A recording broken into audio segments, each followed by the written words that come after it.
آپ بات کو سمجھے. نبی کریم علیہ السلام تو اپنی رضائی ماں آتی تھی تو حضور اٹھ کے کھڑے ہو جاتے تھے.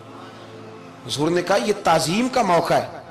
حضرت ابو مرتعش کہتے اماں نے پانی مانگا, کل میں نے حج پہ جانا تھا. چھوٹے بھائی سے کہا ذرا اماں کو پانی دینا, چونکہ میں تو پیر صاحب ہوں, میں تو علامہ صاحب ہوں, 25-30 آدمی ابھی گلی میں کھڑے ہیں مجھے ملنے والے, اور بہت پتر تو پانی لا دے, پانی کی بات ہی ہے نا. کہتے فوراً میرے دل میں خیال آیا کہ سینکڑوں میل کا سفر حج کا پیدل کرنا ہے, اس کے لیے تیرا نفس تیار ہے, اور یہاں سے اٹھ کے وہاں مٹکے سے پانی ڈالنے جانا ہے اماں کے لیے, اس کے لیے ذہن تیار نہیں.